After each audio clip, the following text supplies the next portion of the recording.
Ditangkap dan ditarik polisi, ex-calon Bupati Sinjai Nursanti. Bukankah, teroris bukankah, pencuri. Kepolisian menangkap daftar pencarian orang, DPO, sekaligus mantan calon Bupati Sinjai 2024, HJ Nursanti. Viral di media sosial Facebook video dari Reels Facebook Sinjai, Updates, Sabtu, 8 Maret 2024, Nursanti dijemput paksa pihak kepolisian. Dalam video terlihat Nursanti berteriak-teriak tak mau dibawa polisi yang sudah berkerumun. Ia mengatakan tidak pantas dijemput paksa karena dirinya bukan pelaku kejahatan besar. Bukankah teroris Pak? Bukankah pencuri? Teriaknya, Minggu, 9.3.3025. Seorang perempuan mencoba untuk berdiskusi. Namun polisi langsung menimpali. Keterangan video menjelaskan bahwa dirinya ditangkap karena kasus dugaan penipuan dan penggelapan soal kerjasama perusahaan tambang.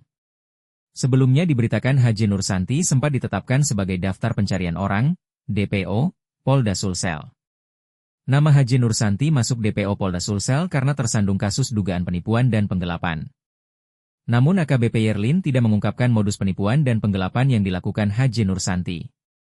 Sebelumnya HJ Nursanti juga dilaporkan di Polres Sinjai soal kasus utang piutang. Ia dilaporkan gegara utang 64,4 juta rupiah ke penyedia jasa CV8IO.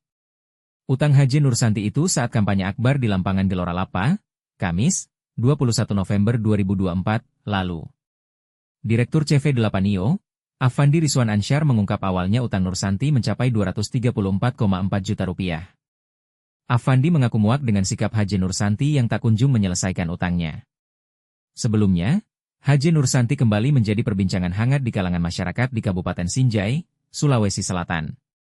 Pasalnya HJ Nursanti kini ditetapkan sebagai daftar pencarian orang, DPO, Polda Sulsel. Hal tersebut tertuang dalam surat daftar pencarian orang nomor, DPO 22-1-11-2025 di Treskrimum.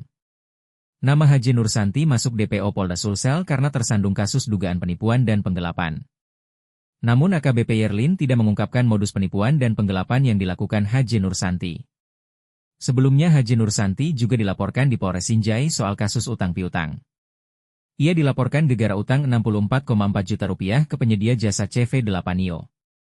Utang HJ Nursanti itu saat kampanye akbar di Lampangan Gelora Lapa, Kamis, 21 November 2024, lalu.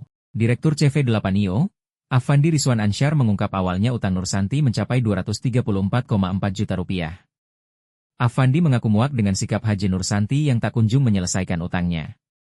Karenanya, Afandi melaporkan persoalan ini ke polisi. Diketahui pada Pilkada Sinjai 2024 HJ Nursanti belak-belakan menyiapkan dana 30 miliar rupiah untuk mentang 3 paslon lainnya. Nursanti berpasangan dengan mantan Ketua DPRD Sinjai, Lukman H. Arsal dengan akronim, Santun. Meski punya dana besar, Nursana nyatanya kalah. Paslon nomor urut 3 ini hanya mendapat suara 717 suara atau yang terendah dari paslon lainnya.